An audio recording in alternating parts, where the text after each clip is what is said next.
প্রিয় দর্শক, আসসালামু আলাইকুম। কেমন আছেন সবাই? আমার চ্যানেলে সবাইকে স্বাগতম। আজ আপনাদেরকে যেটুকু দেখাচ্ছি, এই যে জায়গাটি দেখা যাচ্ছে, এটি কোনো সাগর বা নদী নয়।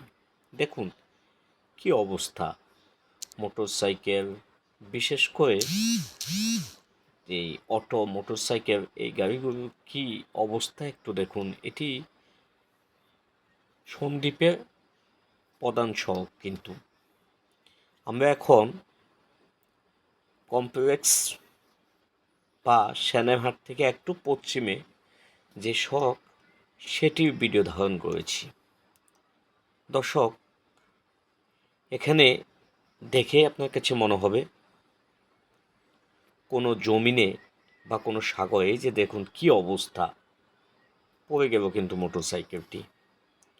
এই অবস্থায় যদি হয় সন্দ্বীপের প্রধান সড়কে, তাহলে একটিবার চিন্তা করুন মানুষের জীবন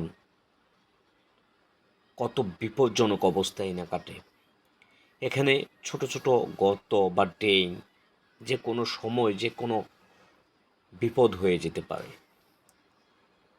প্রশাসনের দৃষ্টি, এই যে পুলিশের গাড়িও আছে, কিন্তু প্রশাসনের দৃষ্টি আকর্ষণ করেই আসলে লাভ হবে কি? দেখুন না, আপনার কাছে মনে হবে এটি রাস্তা না, কোনো সাগরে চলে। ধন্যবাদ সবাইকে।